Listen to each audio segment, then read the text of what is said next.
वनानां च पावनं कृष्णप्राप्तिकरं शश्वत्साधनं तद्वदाधुना चिन्तामणिर्लोकसुखं सुरद्रुस्वर्गसम्पदं प्रयच्छति गुरुप्रीतो वैकुण्ठं योगिदुर्लभं। सूत उवाच प्रीतिश्शौनकचित्ते ते यतो वच्मि विचार्य च सर्वसिद्धान्तनिष्पन्नं संसारभयनाशनं भक्तियोगवर्धनं यच्च कृष्णसन्तोषहेतुकं तदहं ते विधास्यामि सावधानतया शृणु। कालव्यालमुखग्रासत्रासनृणाशहेतवे श्रीमद्भागवतं शास्त्रं कलौकीरेण भाषितम् एतस्मादपरं किञ्चिन्मनः शुद्ध्यै न विद्यते जन्मान्तरे भवेत् पुण्यं तदा भागवतं लभेत। हरिताश्च विद्याय न ददौ सकथामृतं श्रीमद्भागवती वार्ता सुराणामपि दुर्लभा राज्ञो मोक्षं तथा वीक्ष्य पुरा धातापि विस्मितः सत्यलोके तुलां बद्ध्वा तोरयत् साधनान्यजः सर्वन्यन्यानि जातानि गौरवेण इदं महत्तदा ऋषिगणाः सर्वे विस्मयं परमं येयुमेनिरे भगवद्रूपं शास्त्रं भागवतं खलु पठनात् श्रवणात् सद्यो वैकुण्ठफलदायकं सप्ताहेन श्रुतं चेतत् सर्वथा मुक्तिदायकं सनकाद्यैः पुरा प्रोक्तं नारदाय दयापरैः यद्यपि ब्रह्मसम्बन्धात् श्रुतमेतत् सुरर्षिणा सप्ताहश्रवणविधि कुमारस्तस्य भाषितः शौनकुवाच लोकविग्रहमुक्तस्य नारदस्यास्तिरस्य चापि सर्वे कुतः प्रीतिः संयोगः कुत्रतैः सह। सूत उवाच अत्र ते कीर्तयिष्यामि इतिहासं पुरातनं शुकेन ममेत् प्रोक्तं रहस्यं विचार्य च। एकदा हि विशालायां चत्वार ऋषयो मलाः सत्सङ्गार्थं समायाता ददृशुस्तत्र नारदं। कुमारावूचुः कथं ब्रह्मन्दीनमुखः कुतश्चिन्तातुरो भवान् त्वरितं गम्यते कुत्र कुतश्चागमनं तथा इदानीं शून्यचित्तोऽसि गतवित्तो यथा जनः तवेदं मुक्तसङ्गस्य नोचितं वधकारणं। नारद उवाच अहं तु पृथिवीं ज्ञातो ज्ञात्वा सर्वोत्तमामिति पुष्करं च प्रयागं च काशीं गोदावरीं तथा हरिक्षेत्रं कुरुक्षेत्रं श्रीरङ्गं सेतुबन्धनम् एवमादिषु तीर्थेषु भ्रममाण इतस्ततः नापश्यं कुत्रचिच्छर्म मनस्सन्तोषकारकं कलिना धर्ममित्रेण धरेयं बाधिताधुना। सत्यं नास्ततः शौचं तया दानं न विद्यते उदरं भरिणो जीवाः वराकाः कूटभाषिणः मन्दाः सुमन्दमतयो मन्दभाग्या उपद्रुताः पाकनिर्वृताः सन्तो विरक्ताः सपरिग्रहाः। तरुणी प्रभुता गेहे श्यालको बुद्धिदायकः कन्या विक्रयिणो लोभात् दम्पतीनां च कलकलं याश्रमाः यवनैरुद्राः तीर्थानि सततथा देवतायतनान्यत्र दुष्टैर्नष्टानि भूरिशः न योगी नैव सिद्धो वा न ज्ञानी सत्क्रियो नरः कलिता वा नलेनाद्य साधनं भस्मताङ्गतम्। अट्टशूला जनपदा शिवशूला द्विजातयः कामिन्यः केशशूलिन्यः सम्भवन्ति कलाभिः एवं पश्यन् कलेर्दोषान् पर्यटन्नवनीमः मया मुनन्तटमापन्नोऽत्रलीला हरेरभूत्। तत्राश्चर्यं मया दृष्टं सुहृदां तन्मुनीश्वरः एका तु तरुणी तत्र निषन्ना खिन्नमानसा वृद्धौ द्वौ पतितौ पार्श्वे निःश्वसन्तावचेतनौ शुश्रूषन्ति प्रबोधन्ति। रुदती च तयोः पुरः दशदिक्षु निरीक्षन्ति रक्षितारं निजं वपुः पीज्यमाना शतस्त्रीभिर्बोध्यमाना मुहुर्मुहुः। दृष्ट्वा दूरात् गतस्वहं कौतुकेन तदन्तिकं मां दृष्ट्वा चोत्थिता बाला बिह्वला च ब्रवीद्वचः बालोवाच भवो साधोक्षणं तिष्ठामच्चिन्तामपि नाशय दर्शनं तव लोकस्य सर्वथागरं परं बहुधा तव वाक्येन दुःखशान्तिर्भविष्यति यदा भाग्यं भवेत् भूरि भवतो दर्शनं तदा। नारद उवाच कासि त्वं का विमौचे मा नार्यः काः पद्मलोचनाः वद देवि सविस्तारं स्वस्य दुःखस्य कारणं। बालोवाच अहं भक्तिरिति ख्याता इमौ मे तनयो मदौ ज्ञानवैराग्यना मानौ कालयोगेन जर्जरौ गङ्गाद्याः सरितश्चेमोत्सेवार्थं समागता तथापि न च मे श्रेयः। सेविताया सुरैरपीदानीं शृण्वद्वार्तां सच्चित्तस्त्वं तपोधन वार्तामेतद्वितताप्यस्ति तां श्रुत्वा सुखमावह। उत्पन्ना द्रविणे साहं वृद्धिं कर्णाटके यथा क्वचित् क्वचिन् महाराष्ट्रे गुर्जरे जीर्णताङ्गता तत्र घोरकलेरयोगात् पाखण्डै खण्डिताङ्गका दुर्बलाहं चिरञ्जाता पुत्राभ्यां समन्नतां वृन्दावनं पुनः प्राप्य नवीनेव स्वरूपिणी जातां यदि सम्यक् प्रेष्ठरूपा तु साम्प्रतम्। इमौ तु शयितावतसुतो मे कृषिताश्रमातीतं स्थानं परित्यज्य विदेशं गम्यते मया जरठत्वं समायातु तेन दुःखेन दुःखिता साहं तु तरुणी कस्मात् सुतौ वृद्धा विमौ कुतः। त्रयाणां सहचारित्वात् वैपरीत्यं कुतस्थितं साहं तु तरुणी कस्मात् सुतौ वृद्धा विमौ कुतः। त्रयाणां सहचारित्वात् वैपरीत्यं कुतस्थितं घटते जरठा माता तरुणौ तनया वितीयतः शोचामि चात्मानं विस्मयाविष्टमानसा वदयोगमिन्दीवन् कारणं चात्र किं भवेत्। नारद उवाच ज्ञानेनात्मनि पश्यामि सर्वमेतत्तवानघेन विषादस्त्वया कार्यो हरिष्यन्ते करिष्यति। सूत उवाच क्षणमात्रेण तज्ज्ञात्वा वाक्यमुचे मुनीश्वरः। नारद उवाच शृणुष्वापहिता बाले वोऽयं दारुणः कलितेन ऋतः सदाचारो योगमार्गस्तपांसि च जनाः सुरान्ते साष्ठ्यदुष्कर्मकारिणः ये सन्तो विषीदन्ति प्रहृष्यन्ति हर्षादवा दत्ते धैर्यं तु यो धीमान् सधैर्यः पण्डितोऽथवा स्पृश्यानवलोक्येयं शेषभार्गरीधरा। वर्षे वर्षे क्रमाज्जाता मङ्गलं नापि दृश्यते न त्वामपि सुतैः साकं कोऽपि पश्यति साम्प्रतमुपेक्षितानुरागं धैर्यजर्जरत्वेन संस्थिता। वृन्दावनस्य संयोगात् पुनस्त्वं तरुणी न वा धन्यं वृन्दावनं तेन भक्तिर्नृत्यति यत्र चात्रैव उग्राः भवान्न जरामि पुञ्चता किञ्चिदात्मसुखेनेह प्रसुप्तिर्मन्यते नयोः। भक्तिरुवाच कथम परीक्षिता राज्ञा स्थापितो यशुचिक्कलिः प्रवृत्ते तु कलौ सर्वसारः कुत्रगतो महान् करुणापरेण हरिणाप्य धर्मः कथमीक्षते इमं मे संशयं चिन्तित्वदवाचा सुखितास्म्यहम्। नारदुवाच इति पृष्टस्त्वया बाले प्रेमतः श्रवणं कुरु सर्वं वक्ष्यामि ते भद्रे कृष्मलन्ते गमिष्यति। यदा मुकुन्दो भगवान् क्षमां त्यक्त्वा सुहृदं गतः तद्दिनात् कलिरायतः सर्वसाधनबाधकः दृष्टो दिग्विजय राज्ञादीन वच्रणं गतः न मया मारणीयोऽयं सारङ्गी सार्वभौमयत्फलं नास्ति तपसा न योगेन समाधिना तत्फलं लभते सम्यक् कलौ केशवकीर्तनात्। एकाकारं कलिं दृष्ट्वा सारवत्सारनिरशं विष्णुरात् स्थापितवान् कलिजानन् सुखाय वै कुकर्माचरणात् सारः सर्वतो निर्गतो धुना पदार्थाः संस्थाभूमबीजहीनास्तुषा यथा विप्रैर्भागवती वार्ता गेहे गेहे जने जने कारिता कर्णलोभेन कथा सारस्ततो गतात्युग्रि भूरि कर्माणो नास्तिकार उर्वाजना ते वितिष्ठन्ति तीर्थेषु तीर्थसारस्ततो गतः।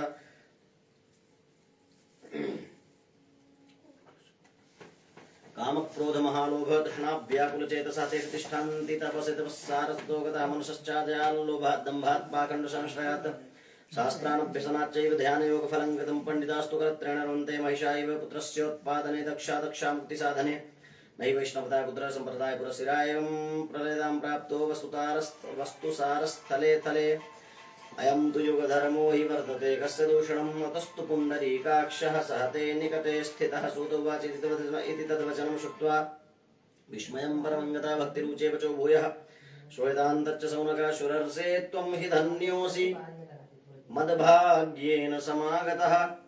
साधूनां दर्शनं लोके सर्वसिद्धिकरं परं जयति जगति मायां यस्य कायाधवस्ते वचनरचनमेकं केवलं चाकलय्य ध्रुवपदमपि यातो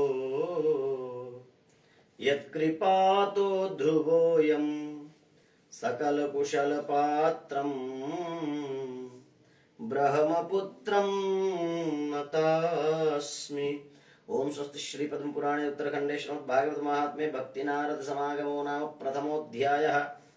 श्रीकृष्णार्पणमस्तु। कृष्णाय वासुदेवाय हरये परमात्मने प्रणतक्लेशनाशाय गोविंदाय नमो नमः। श्री वृंदावन बिहारी सरकार की जय हो।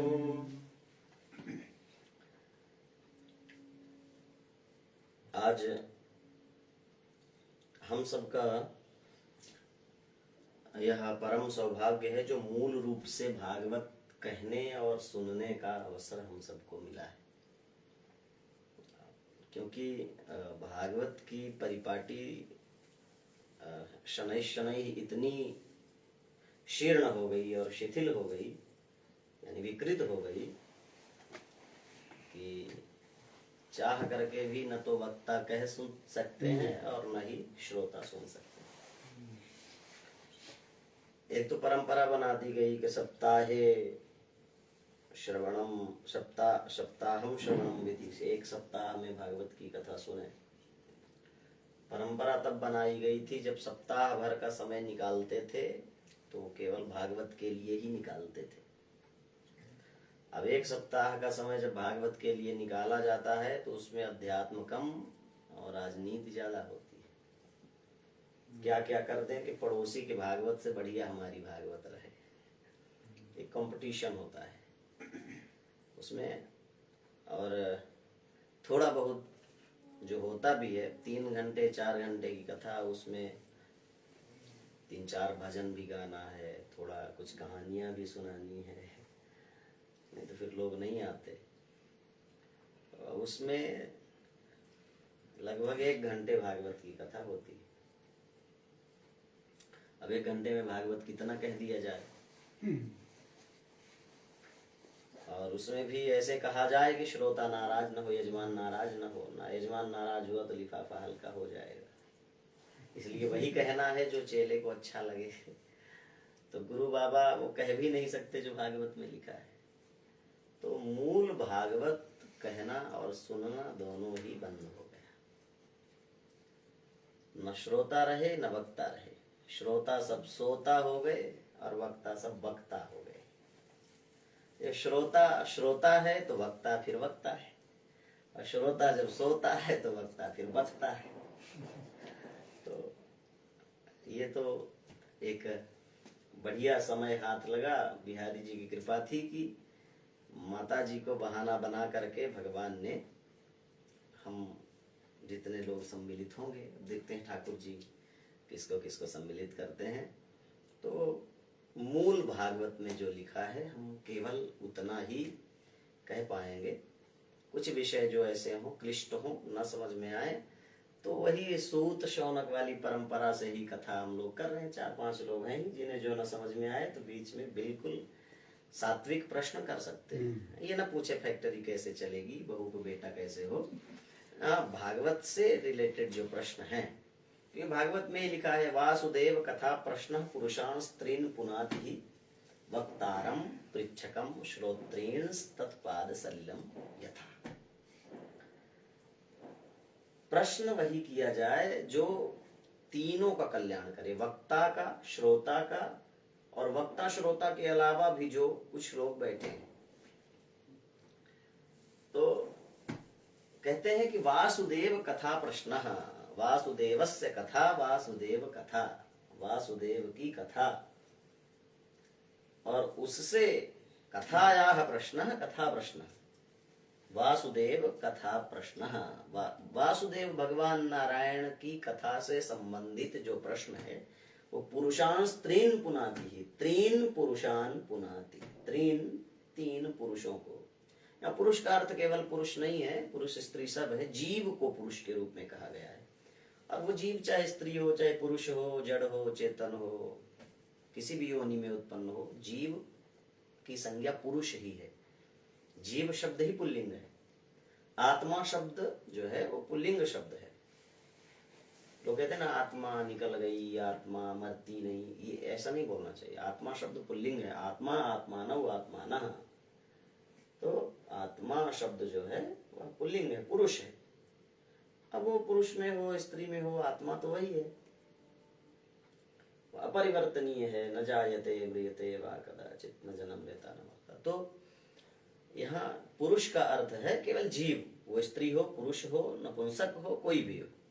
तो वासुदेव कथा प्रश्न त्रीन पुरुषान पुनाति, भगवान कृष्ण से संबंधित जो प्रश्न है वो 3 लोगों को पवित्र करता है। किसको?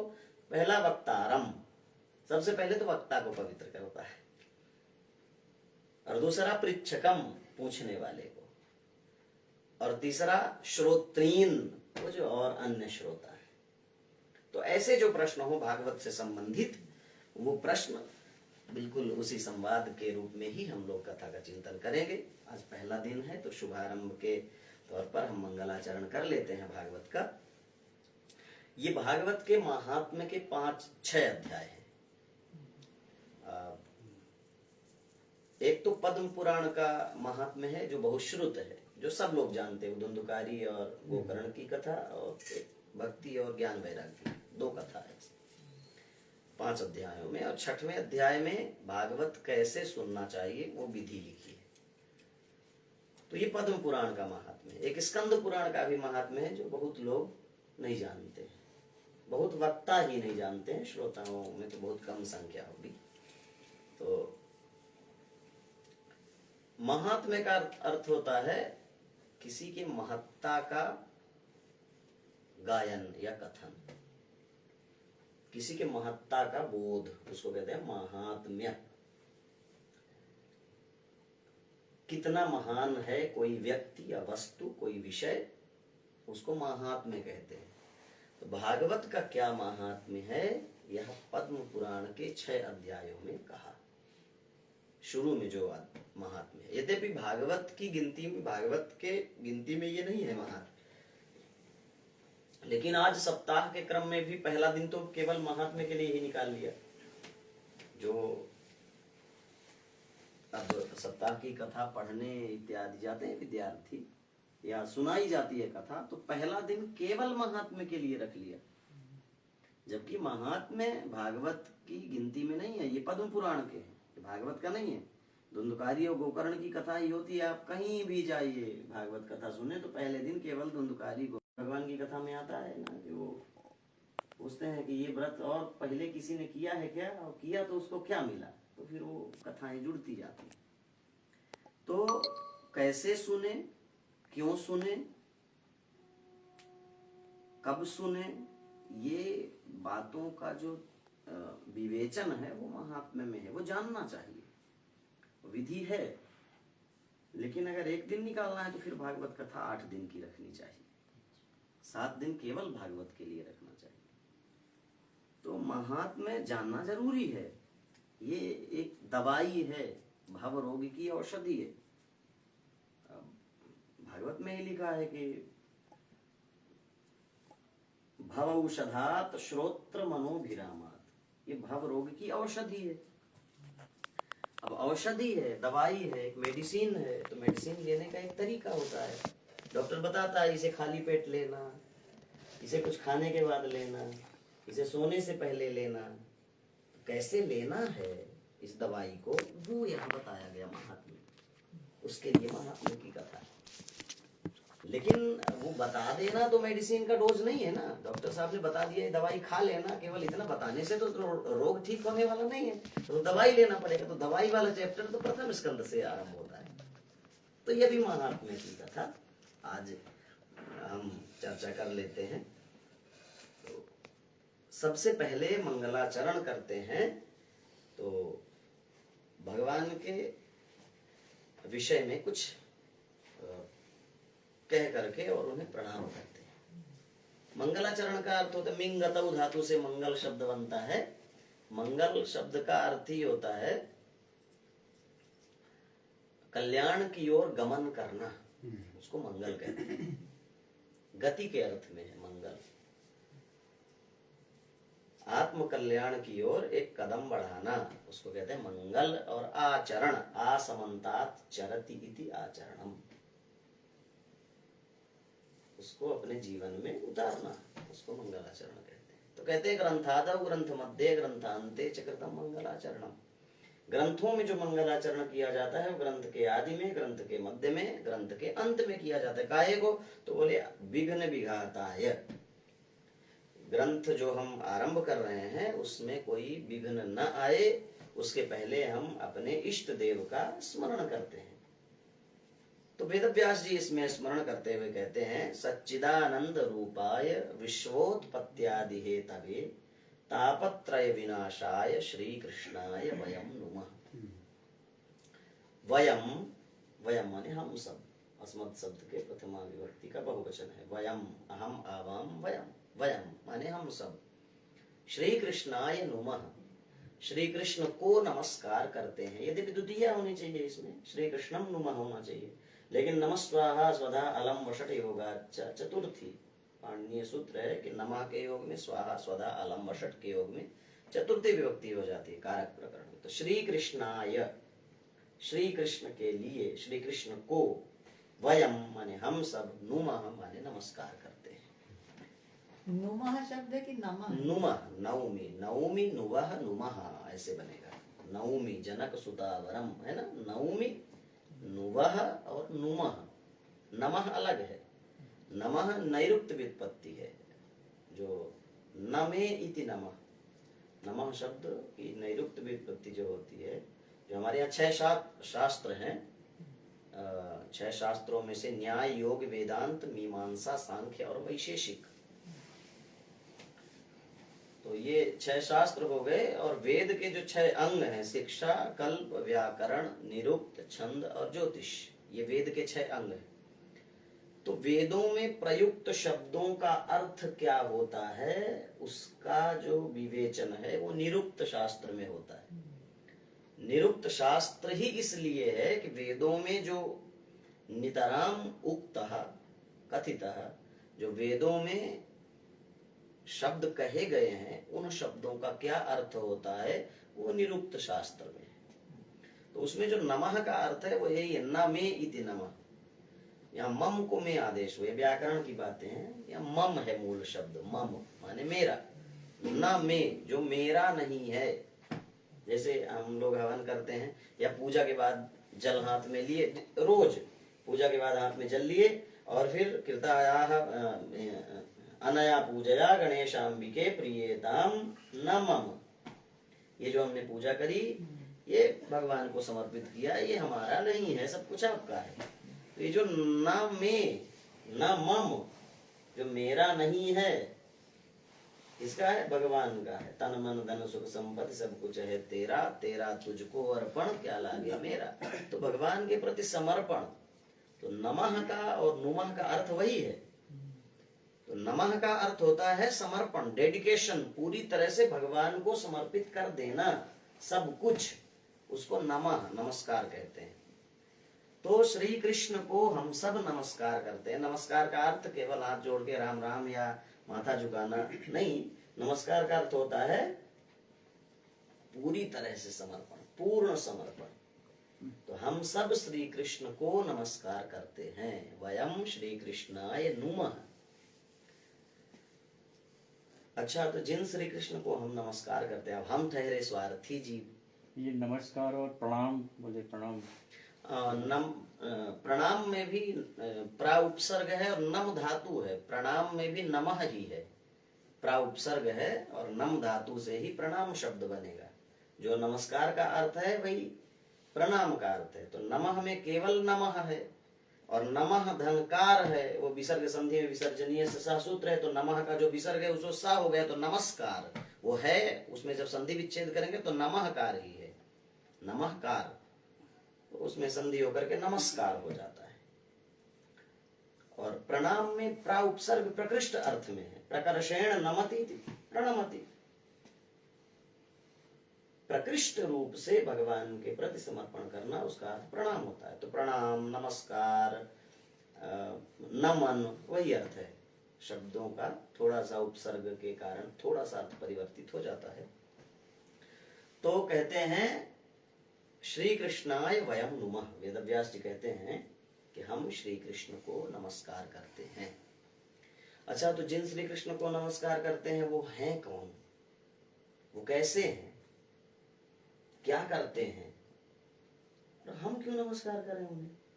होता है ना कि अचानक कोई ऐसा व्यक्ति आए जिसे हम नहीं जानते, तो कोई कहे इन्हें प्रणाम करो, इन्हें नमस्कार करो, तो एक बार मन में आएगा कि कौन है, ये करता क्या है, और हम इसको क्यों नमस्कार करें। तो हम नमस्कार भी उसी को करते हैं जिससे हमारा कुछ स्वार्थ। हम तो भगवान को एक लोटा पानी भी न चढ़ाए बिना स्वार्थ के, तो पूरी डिमांड लिस्ट लेके जाते, तो हम क्यों नमस्कार करें। तो सबसे पहले कहते हैं कि कृष्ण है कौन। तो कृष्ण का जो परिचय दिया है यहाँ मंगलाचरण में, वो मोर मुकुट वाला, मुरली वाला, काली और घुंघराली अलकों वाला, वृंदावन में रहकर गहुएं चराने वाला या रास रचाने वाला, ऐसा कोई कृष्ण नहीं।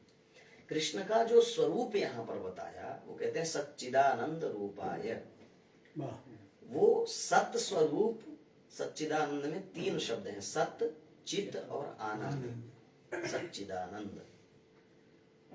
तो जो सत स्वरूप कृष्ण है, जो चित स्वरूप है और जो आनंद स्वरूप है, तस्मयी श्री कृष्णाय, उन कृष्ण को हम नमस्कार करते हैं। तो सत्य क्या है, ये कृष्ण का परिचय है। अब भागवत कथा सुन करके केवल ये कि अब हम जाके वृंदावन में ही रहेंगे, हम तो राधे राधे ही रटेंगे, ये भागवत सुनने का बिल्कुल इससे कोई मतलब नहीं है। कृष्ण का जो परिचय बताया, वो कहते हैं जो सत्य है, सत्य, सत्य और चित और आनंद। सत शब्द जो है उसी शब्द से बनता है सत्ता। सत के भाव को ही सत्ता कहते हैं, जैसे मूर्ख के भाव को मूर्खता, विद्वान के भाव को विद्वत्ता, सुगम के भाव को सुगमता, उसी तरह से सत के भाव को सत्ता, सत्ता। तो आज की भाषा में भी समझें तो सामान्य व्यक्ति का उसकी सत्ता तो 5 साल के लिए आती, 5 साल बाद परिवर्तित हो जाती है, लेकिन उसकी सत्ता जो कभी बदलती ही नहीं है, उसकी ऐसी सत्ता है। सत्य की परिभाषा गीता में बताई कृष्ण ने, तो कहते हैं ना सतो विद्यते भावो ना भावो विद्यते सतः उभयोरपि दृष्टोऽन्तस्तत्त्वदर्शिभिः। ना सतो विद्यते भावो ना भावो विद्यते सतः, बोले सतः अभावः न ना सतो विद्यते भावो न असतः विद्यते भावः, ऐसा संधि होगी। घोड़ी का आवाज बंद कर। ना सतो विद्यते भावो, असत की कोई सत्ता ही नहीं होती, असत का भाव नहीं रहता। भाव का अर्थ भी सत्ता ही होता है।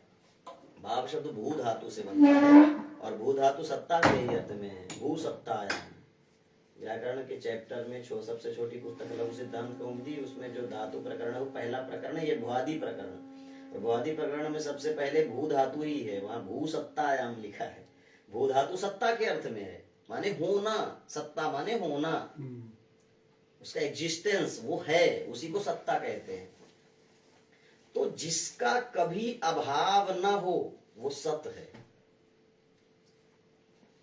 और कहते हैं कि ना भावो विद्यते सतः, जिसका अभाव हो जाए वो सत है ही नहीं। तो हम तो कुछ 10 साल पहले नहीं थे, कुछ 20 साल पहले नहीं थे, कुछ 50 साल पहले नहीं थे, कुछ 70 साल 80 साल पहले नहीं थे, कुछ ऐसे 100 साल के हैं, 100 साल पहले वो नहीं थे और 100 साल बाद नहीं रहेंगे। तो हम तो सत हैं ही नहीं। इस अर्थ में तो परमात्मा के अलावा कोई सत्य है ही नहीं, सत परिवर्तनशील है। और एक परिभाषा कहते हैं कि त्रिकाल आबाधित्वम सत्यत्वम, जिसे समय बाधित न कर सके। त्रिकाल जिसे भूत भविष्य वर्तमान जिसे बाधित न कर सके। कैसे? जैसे सूर्य हमारे लिए रविवार सोमवार मंगलवार होता है, सूर्य के लिए ये सब नहीं होता।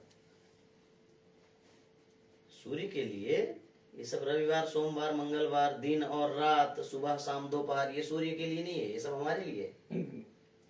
तो इस समय जिसको बाधित न कर सके उसको सत्य कहते हैं, सत्य। और सत्य के भाव को ही सत्य कहते हैं, सत्य, सत्य। और जो सत्यनारायण की कथा है उसमें आप अगर ध्यान दें तो सत्यनारायण की कथा तो कहीं है ही नहीं। पूरी कथा पढ़ लें तो उसमें सत्यनारायण की कथा कहाँ है? कोई कथा सत्यनारायण की नहीं है। उसमें है कि एक गरीब ब्राह्मण था, वो भिक्षा मांगता था बेचारा। एक दिन उसे भगवान बूढ़े ब्राह्मण के रूप में आए और बोले कि तुम ऐसा करो कि व्रत करो भगवान सत्यनारायण। कथा सुनो ये नहीं कहा, व्रत करो।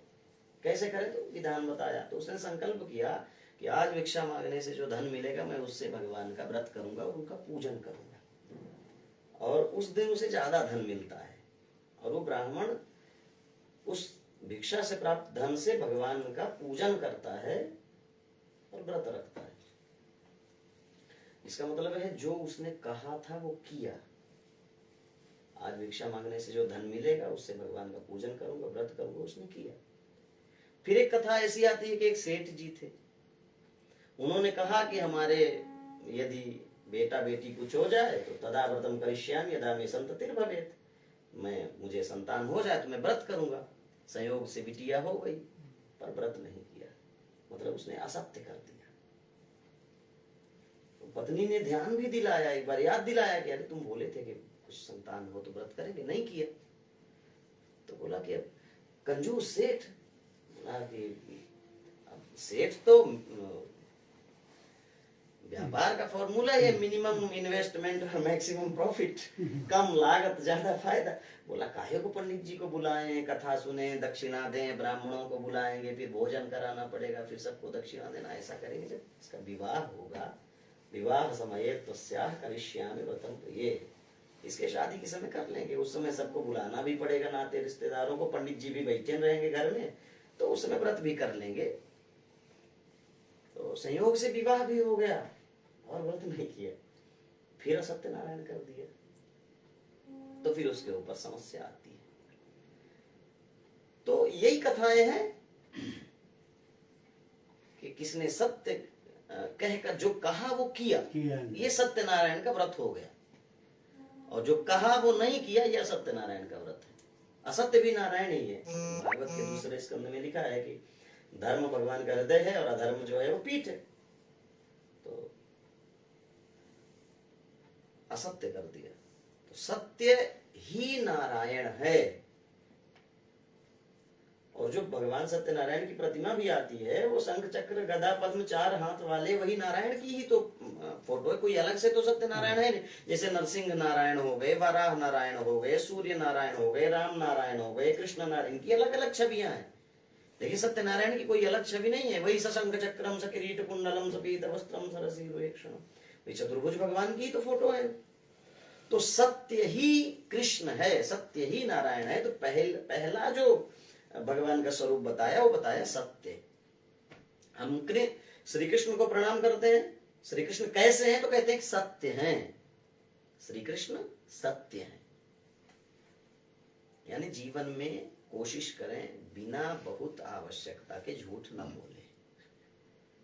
जहां झूठ बोले बिना भी काम चल जाए तो वहां असत्य न बोले। ये फिर थोड़ा थोड़ा धीरे से धर्म हमारे भीतर आएगा। नहीं तो चाहे जितनी कथा सुन लें, चाहे जितना व्रत कर लें, तो सत्य पहला स्वरूप बताए। दूसरा चित, चिति संज्ञान है धातु, सम्यक रूपेण ज्ञान, पूर्ण रूप से ज्ञान, तो उस अर्थ में है चित। श्री कृष्ण ज्ञान स्वरूप हैं, हम ज्ञान के लिए प्रयास करें, ये कृष्ण की भक्ति है। हम सत्य का अनुष्ठान करें, ये कृष्ण की भक्ति है। हम ज्ञान प्राप्ति के लिए प्रयास करें, वेदांत का तो आरंभ ही होता है। वेदांत का पहला सूत्र है अथातो ब्रह्म जिज्ञासा। ब्रह्म के बारे में जिज्ञासा, जिज्ञासा मतलब ज्ञातुम इच्छा, जानने की इच्छा को जिज्ञासा कहते हैं। तो जानने की इच्छा ये वेदांत का पहला सूत्र है। और तैत्तरीय उपनिषद का मंत्र यतो वा इमानि भूतानि जायन्ते येन जातानि जीवन्ति यत् प्रयन्ते अविशं विशन्ति तद् ब्रह्म तद् विजिज्ञासस्व, तद् विजिज्ञासस्व। ये तैत्तरीय उपनिषद के तद् विजिज्ञासस्व पर वेदांत का पहला सूत्र बना था। तो ब्रह्म जिज्ञासा, जिज्ञासा हुई कैसा है, तो फिर दूसरा सूत्र लिखा जन्माद्यस्यतः। तो ज्ञान के लिए जिज्ञासा करना, परमात्मा के विषय में जानने की इच्छा करना। विवेकानंद की पहली इच्छा ही थी कि जिसके बारे में सब कह रहे हैं भगवान भगवान, वो भगवान है क्या। और पहला प्रश्न उन्होंने रामकृष्ण से यही किया था कि भगवान कौन है, क्या आपने देखा, यही तो प्रश्न था नरेंद्र का। उसके बाद फिर वो विवेकानंद हुए। तो ब्रह्म के बारे में जानने की इच्छा करना, ये भगवान की भक्ति है। केवल चंदन लगाना, चोटी रखना, कपड़े रंगाना भगवान की भक्ति से इसका बहुत गहरा संबंध नहीं है। हाँ, ये भी एक प्रतीक है, लेकिन केवल यही भक्ति नहीं है। तो सत्य, चित और आनंद, तीसरा रूप बताया आनंद। आनंद आत्मानं नंदयति इति आनंदः, जो आत्मा को जिससे सुकून मिले। ययात्मा संप्रसीदति, जो भागवत के पहले स्कंद में शुरू में ही ऋषिगण कहते हैं कि जिससे आप हमें वो कथा सुनाइए जिससे आत्मा को सुकून मिले, आत्मा को आनंद मिले। बढ़िया बढ़िया खाने से, कहीं घूमने से, बहुत महंगी चीजें इकट्ठी करने से शरीर को आनंद मिल सकता है, आत्मा को उससे आनंद नहीं मिलता। आत्मा का उससे कोई लेना देना नहीं, आत्मा तो निर्विकार है। और यहाँ पर आत्मा का अर्थ परमात्मा है, आत्मा का अर्थ कृष्ण ही है। जो सत्य हम सबके भीतर जो बैठे हैं, जिसको हम सत्य के रूप में अभी कह रहे थे, वो श्री कृष्ण ही है। तो सत्यचित और आनंद, जिससे कृष्ण को थोड़ी सुकून मिले, ऐसा काम करें। इसलिए गीता में कहते हैं कि तदर्थम कर्म कौन्तेय मुक्त संग समाचार। तदर्थ कर्म करो। कोई भी कर्म करते समय थोड़ा सा ये ध्यान रखें, जो हम कर रहे हैं क्या उससे कृष्ण प्रसन्न होंगे। यदि हाँ, तो आपका वो काम ही भक्ति है। कोई भूखा व्यक्ति बैठा है, उसे भोजन कराएं तो एक बार पूछे क्या इससे भगवान प्रसन्न। हाँ बिल्कुल, उसका नाम दीनानाथ है, उसका नाम दीन दयालु है, उसका नाम गरीब नवाज है, तो जरूर प्रसन्न होगा। अगर वो दीनानाथ है तो दीनों की सहायता करने से वो जरूर प्रसन्न होगा। तो ये भूखे को भोजन करा देना, ये कृष्ण की भक्ति हो गई। आप वृंदावन न जा सको चलेगा। वो एक बहुत सुंदर लाइन है, किसी ने लिखी है कि घर से मंदिर है बहुत दूर, चलो किसी रोते हुए को हंसाया जाए। क्या बात है। घर से मंदिर बहुत दूर है, चलो किसी रोते हुए को हंसाया जाए। वो पूजा है। फिर तदर्थ कर्म जो हो गया, तो आनंद जिससे भगवान को प्रसन्नता हो, वो उसका नाम है आनंद। ये तीसरा रूप है कृष्ण का। तो कृष्ण कौन है? जिन श्री कृष्ण को हम प्रणाम करते हैं वो केवल वृंदावन में बैठा हुआ नहीं है। अगर हम थोड़ा सा सत्य को अपने भीतर जागृत कर लेते हैं, वो कृष्ण की भक्ति हो गई।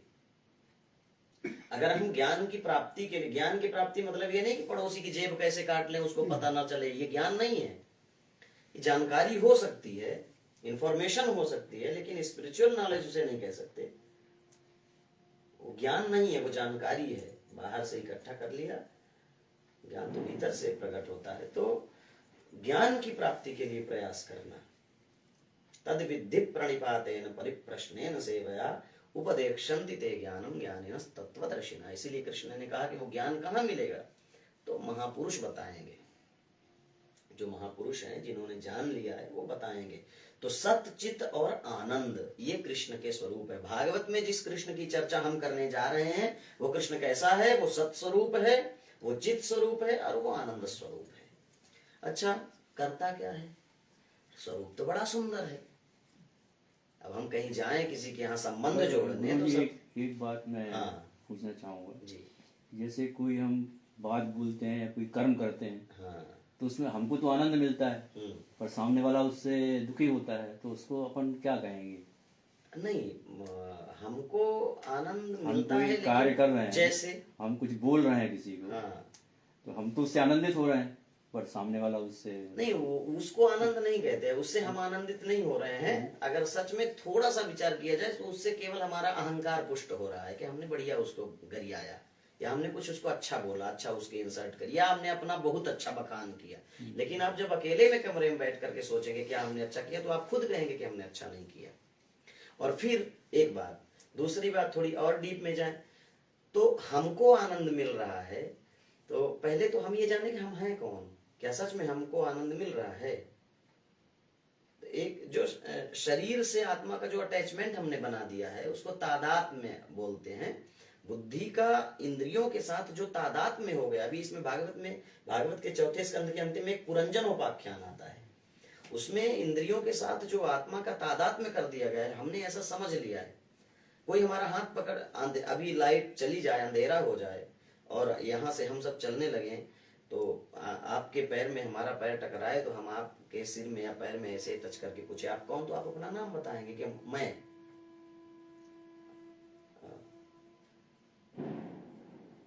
फिर हाथ पकड़ के हमने पूछा आप कौन, तो आप अपना नाम बताएंगे। फिर हम सिर पकड़ के पूछे आप कौन, तब भी आप अपना नाम बताएंगे।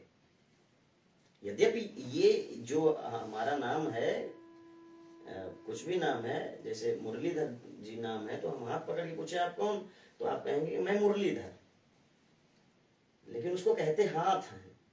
सिर पकड़ के पूछे आप कौन, तो आप कहेंगे मुरलीधर।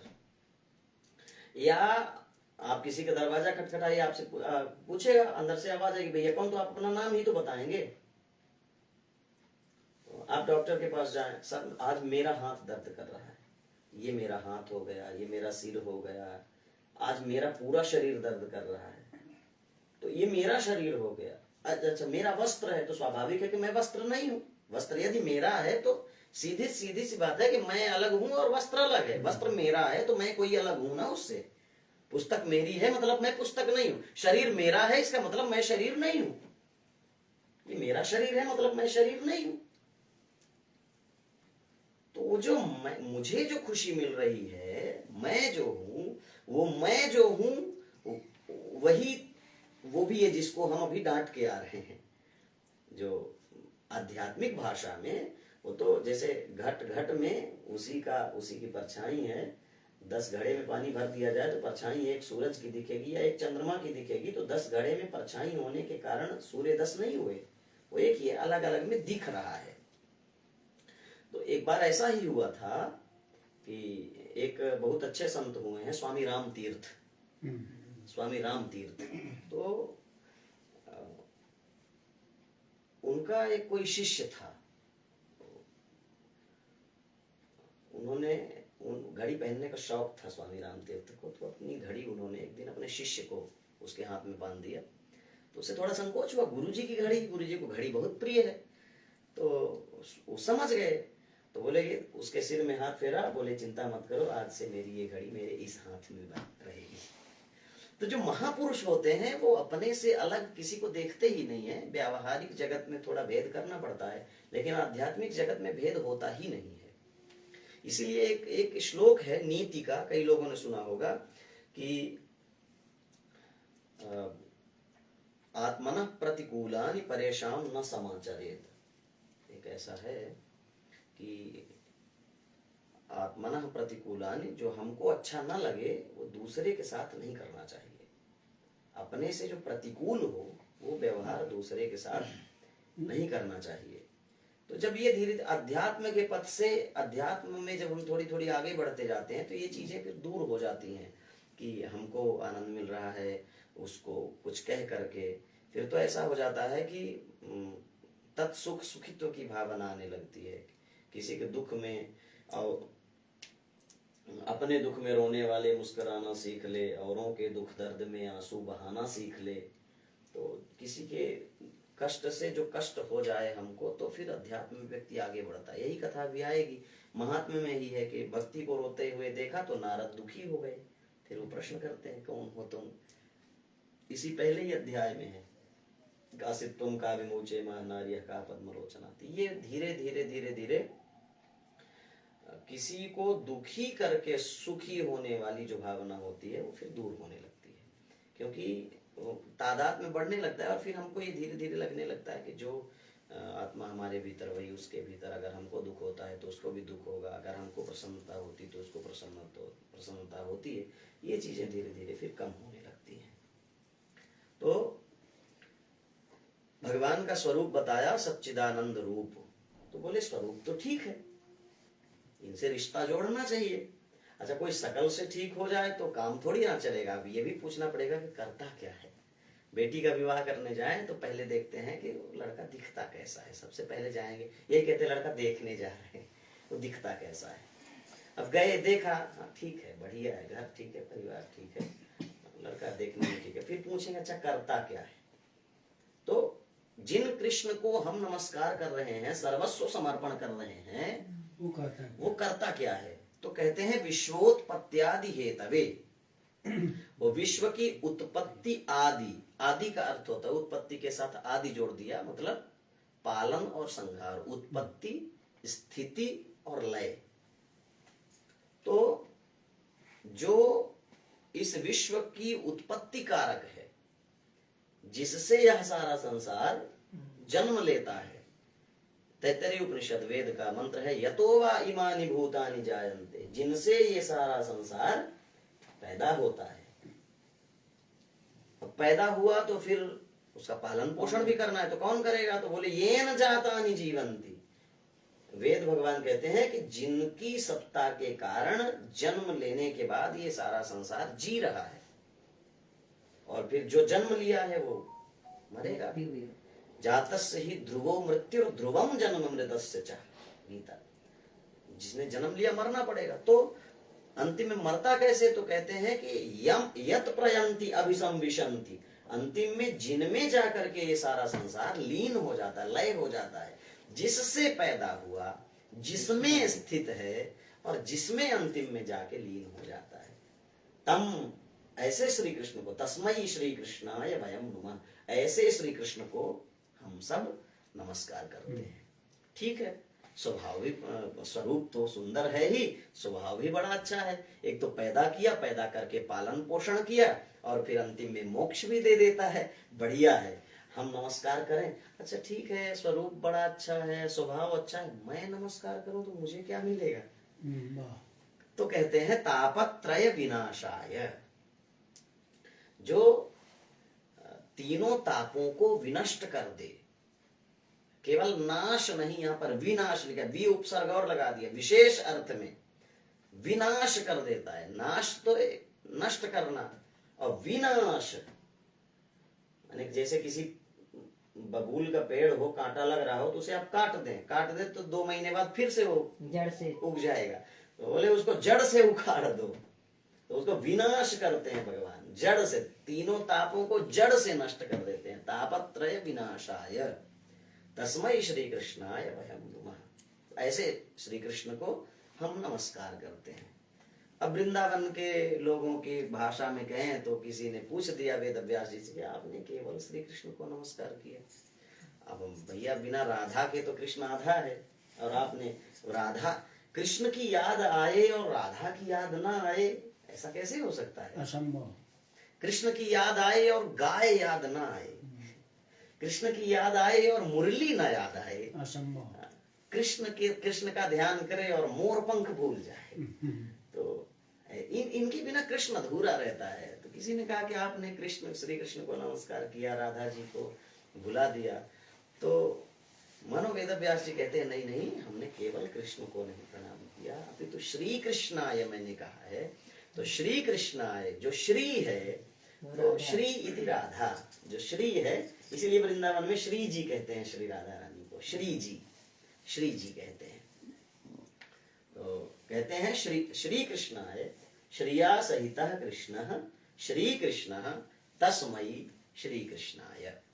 श्रिया सहितः, श्रिया श्री राधाया सहितः, श्री राधा जी के साथ श्री कृष्ण है, ऐसे समास करेंगे तृतीया में। तो श्रिया सहित, श्रिया श्री राधाया सहितः कृष्ण श्री कृष्ण, अर्थात श्री राधा कृष्ण, ऐसे श्री राधा कृष्ण को वयम माने हम सब, नुमः माने नमस्कार करते हैं। ऐसे पहले श्लोक में श्री कृष्ण को प्रणाम किया, और दूसरे मंगलाचरण के श्लोक में भगवान सुखदेव को यम प्रव्रजंतम अनुपेतम अपेत कृत्यम द्वैपायनो विरह कातर आजुहाव पुत्रेति तन्मयतया तरवोभिनेदुस्तम सर्वभूत हृदयम मुनिमानतोस्मि।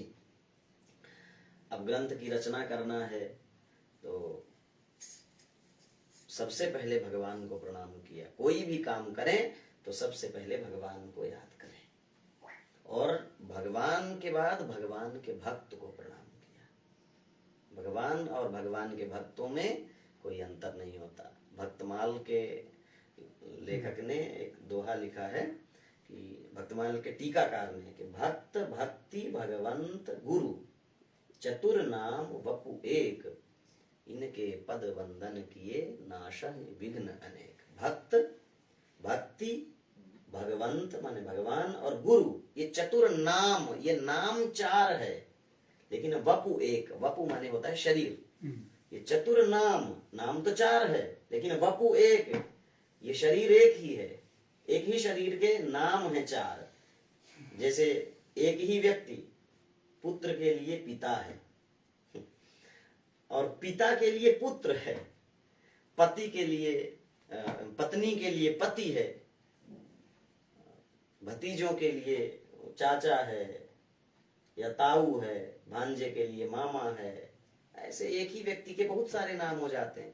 वैसे ही कहते हैं कि भक्त माने भगवान का भक्त, भक्ति महारानी जिनकी कथा भी आएगी, भगवान और गुरु, ये चतुर नाम, नाम चार है, वपु एक, शरीर एक ही है।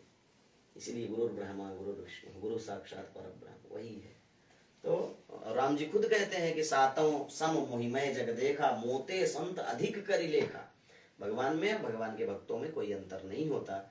इसलिए भगवान के बाद भगवान के भक्त को, सुखदेव जी को प्रणाम किया कि जिन्होंने जन्म लेते ही माँ के गर्भ से बहिर्गत होते ही परिव्राजक होकर के, प्रव्रजंतम, परिव्राजक होकर के और जाने लगे, तो पुत्रेति तन्मयतया, वेदव्यास जी महाराज पुत्र पुत्र कह करके पीछे पीछे उन्हें बुलाने जा रहे हैं और सुखदेव जी भागे जा रहे हैं।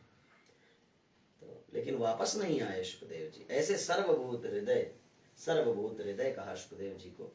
सर्वभूत हृदय, ये जो ब्रह्मात्मैक्य बोध है, सर्वभूत हृदय परमात्मा के अलावा कोई नहीं हो सकता। किसी सामान्य व्यक्ति के लिए सर्वभूत हृदय शब्द नहीं प्रयुक्त कर सकते। सर्वभूत माने सभी प्राणी, भूत माने मरने के बाद बनने वाला भूत नहीं। भू धातु है सत्ता के अर्थ में, माने पैदा होने के अर्थ में। भूत माने होता है जो पैदा हुआ है, भूत। तो हम सब भी भूत ही है। सर्वभूत माने सभी प्राणी, उनके हृदय में रहने वाला। सर्वभूत हृदय, सबके हृदय में रहने वाला। तो सबके हृदय में कौन रहता है? तो कृष्ण गीता में बताते हैं, ईश्वरः सर्वभूतानां हृदयेषु अर्जुन तिष्ठति। हे अर्जुन, सभी प्राणियों के हृदय में कौन रहता है? ईश्वर। सबके हृदय में ईश्वर रहता है। कोई सामान्य व्यक्ति सबके हृदय में कैसे रहेगा? अपनी पत्नी के हृदय में रह लेगा, अपने बच्चों के हृदय में रह लेगा, थोड़ा बहुत पड़ोसी के हृदय में रह लेगा, कुछ अपने दुश्मनों के हृदय में भी रह लेगा, अपने सगे संबंधियों के हृदय में रह लेगा, लेकिन सबके हृदय में तो नहीं रह सकता। सर्वभूत हृदय परमात्मा के अलावा कोई नहीं हो सकता। तो यहाँ पर सुखदेव को सर्वभूत हृदय कहा है। सर्वभूत हृदय मतलब ब्रह्म स्वरूप है सुखदेव जी। तो भगवान को प्रणाम किया, भगवान के भक्त को प्रणाम किया। अब कथा आरंभ करते हुए कहते हैं, नैमिषे सूतमासीनम विवाद्य महामतिम कथामृत रसास्वाद कुशल शौनको ब्रवीत। नैमिषारण्य तीर्थ में महामति सूत जी का अभिवादन करके कथामृत रसास्वाद कुशल शौनक जी ने उनसे प्रश्न पूछा। अब क्या पूछा ये कल से चर्चा करेंगे।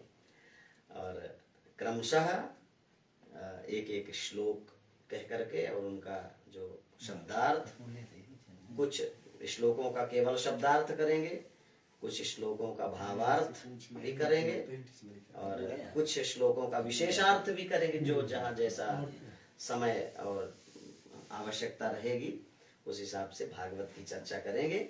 और बहुत ही आनंदमय ये कथा होने वाली है। क्रमशः जो भागवत में जैसा वर्णन किया है सुखदेव जी ने, व्यास जी ने, सूत जी ने जो सुनाया है, उन्हीं चर्चाओं को हम सब करेंगे।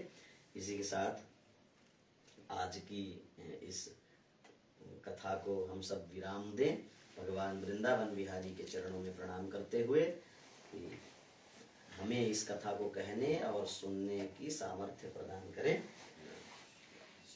सभी अवाहित देवताओं को नमस्कार करके भगवान की सूक्ष्म आरती करेंगे और फिर कल से जैसा भी बिहारी जी का आदेश होगा, अंतरादेश, वैसा हम सब करेंगे। श्री कृष्ण गोविंद हरे मुरारे, हे नाथ नारायण वासुदेव। श्री कृष्ण गोविंद हरे मुरारे, हे नाथ नारायण वासुदेव। हे नाथ नारायण वासुदेव, हे नाथ नारायण वासुदेव, हे नाथ नारायण वासुदेव, हे नाथ नारायण वासुदेव। श्री कृष्ण गोविंद हरे मुरारे, हे नाथ नारायण वासुदेव।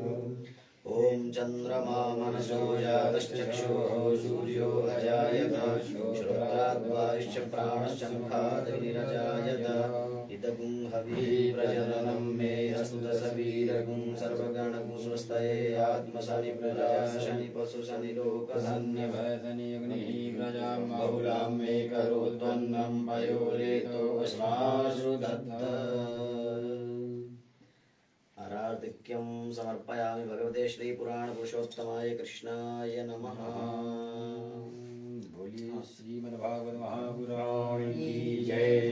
व्यास जी भगवान की जय हो। सुखदेव भगवान की जय हो। बालकृष्ण भगवान की जय हो। राजा रामचंद्र भगवान की जय हो। हनुमान जी महाराज की जय हो। सर्वावाहित देवी देवताओं की जय हो। कुल के देवी देवताओं की जय हो। राम के देवी देवताओं की जय हो। धर्म की जय हो। अधर्म का प्राणियों में विश्व का कल्याण हो। माता की जय हो। सनातन वैदिक धर्म की जय हो। जय जय श्री राधे श्याम। आरती ले लीजिए।